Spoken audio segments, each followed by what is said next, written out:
Le but de ma thèse, c'était de développer des solutions durables de lutte antibactérienne à base d'enzymes.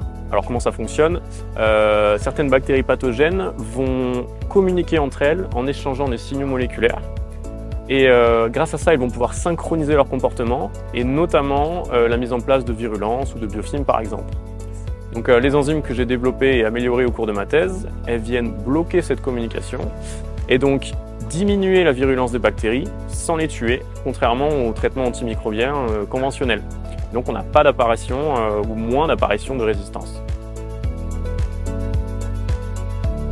Ce projet il a un impact bénéfique sur l'environnement parce que l'utilisation des enzymes en fait constitue une solution qui est à la fois naturelle, durable et biodégradable et qui permet en fait de substituer les traitements antimicrobiens conventionnels qui ont deux problématiques. La première, c'est souvent une très forte pression de sélection sur les organismes. Et la deuxième, c'est que certains de ces traitements contiennent des molécules qui peuvent être toxiques, persistantes et polluantes. Je pense par exemple au cuivre, qui est encore largement utilisé en agriculture. Donc l'utilisation des enzymes permettrait de substituer tous ces traitements conventionnels. Cette thèse, c'est vraiment l'exemple d'une synergie parfaite entre un laboratoire et une entreprise. Donc, grâce à une excellente collaboration, on a pu réunir le meilleur des deux mondes. Donc, d'un côté, avec le laboratoire de la recherche scientifique de qualité, par des publications scientifiques, des congrès ou des collaborations académiques. Et de l'autre, avec l'entreprise, on a pu augmenter le niveau de maturité technologique du produit. Et tout ça, ça a été valorisé et protégé par un brevet. Et ce brevet, il est en copropriété avec du coup, le laboratoire, l'entreprise et moi-même.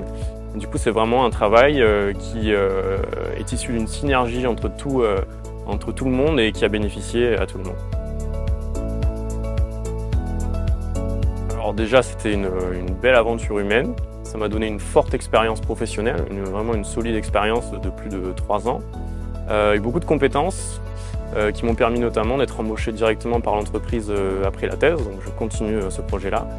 Et au quotidien, j'utilise tout ce que j'ai appris pendant ma thèse, que ce soit les compétences scientifiques, mais aussi les compétences de gestion, les compétences de communication ou d'encadrement.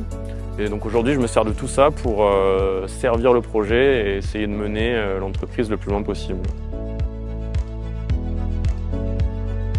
Mon premier conseil, c'est de trouver un sujet qui nous passionne et ensuite de trouver les bons partenaires. Ça, je pense que c'est la chose la plus importante. Donc le bon laboratoire et la bonne entreprise et surtout être sûr qu'ils vont bien collaborer ensemble parce que ça, c'est fondamental pour faire du bon travail premièrement et ensuite être fier de son travail. Et ensuite, au quotidien, de manière plus générale pour la thèse, c'est d'être patient, d'être persévérant parce qu'une thèse, c'est difficile. Les premières années, des fois, on se casse un peu les dents sur des projets. Mais si on est persévérant, on arrive toujours par finir à trouver quelque chose, à mettre en place tous les résultats que l'on a et au final à être fier d'un projet global.